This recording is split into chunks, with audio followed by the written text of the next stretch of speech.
Thank you for joining me today. No I know problem. you have been very busy these last couple of weeks, very busy. This free agency in general. Like you've been covering the NFL for a while. First and foremost, how crazy has this offseason been compared to other offseasons that you've covered the NFL?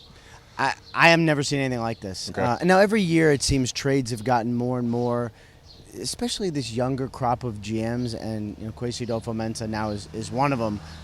Just a younger group that seems more willing to take risks, to take big swings, to make trades. So that is added to the excitement, is also added to the stress of people like myself, because trades come out of literally nowhere sometimes. And it has been crazy. What I did not anticipate was basically all of the trades in an offseason coming in like a 2-week period.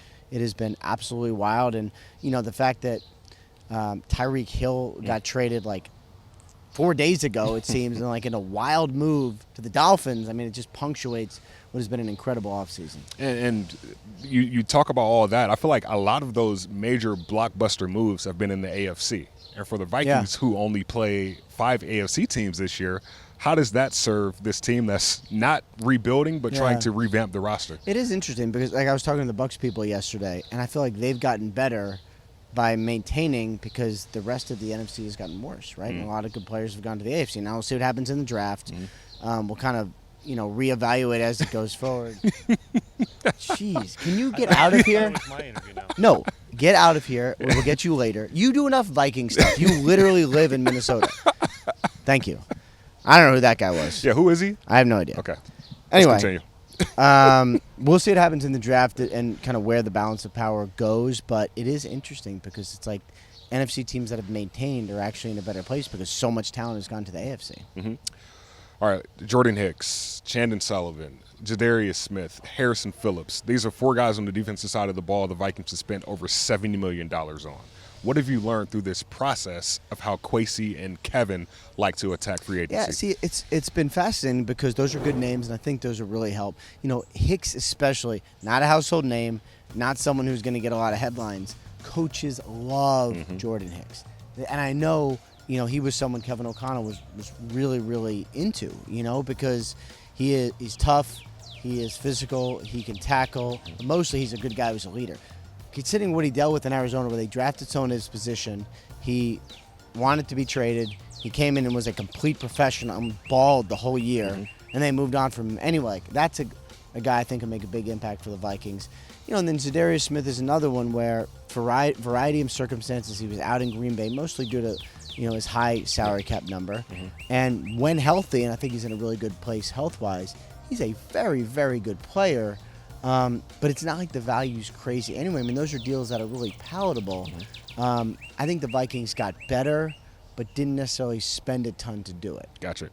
And you talk about Jadarius Smith, and we needed another pass rush outside of Danielle Hunter. We know Danielle Hunter, he's going to be a Viking this year, which is awesome for a lot of Vikings fans. But with that said, and in a way, I think for a lot of the year, I did not think that was going to be the case. I thought he'd be traded, but because of the unique situation with the contract, the way it was structured, and his injury, it was hard to move him. And it's funny because, like, it might end up being better for everyone that literally nothing happened. Like, if he's healthy, he is a dynamic, elite pass rusher. He may get a new contract out of it just to help the team cap-wise, right? I mean, him being a Viking and being in a place to succeed, I think will probably help everyone. And Kwesi, the reason why he said he loves the teaming up with Danielle and Jadarius, because this defense, this Ed Donatello 3-4 defense, is built to make, I guess, a lot of pressure less on the cornerback. So with that said, with there not being much pressure on the cornerback, do you think the cornerback position is more of a priority now, or should the Vikings still look to attack the pass rushing? Yeah, I mean, it's be tough for me to identify one over the other. They go so hand in hand. They work together, like, to me, and that's why I think, for the draft, just, like, I mean, I'm very biased. Like, just take the best player. Like, take the best player, figure it out later. Next time, take the next best player, put them all together, figure it out. Because, like, you can talk about pass rush all you want. If you're getting pushed up the middle, if no one can block your defensive tackles, then your pass rush is better. Right? Yeah. So, I like what they did overall. I think they improved the defense as a unit, and whoever's the best player that comes to you in the draft, take that guy. All right, so Devontae Adams is gone. Jadarius Smith is gone. Is the Vikings a legit contender in the NFC North this year? I would say yes, but the reason teams like the Packers are good is because they can let those guys go and draft and develop and sign and be creative. And they also have Aaron Rodgers, who's a very good football player. I think the Packers will be as good this year, but probably a little more balanced and a little less top-heavy. Well, that makes a lot of Vikings fans happy, understanding that we control our own destiny and moving forward with this new regime. There is a lot to look forward to and a lot for Vikings fans to look forward to of future content that you're putting out on NFL Network. So stay tuned to Rap Sheet on Twitter and Vikings.com for the most up-to-date coverage of the team.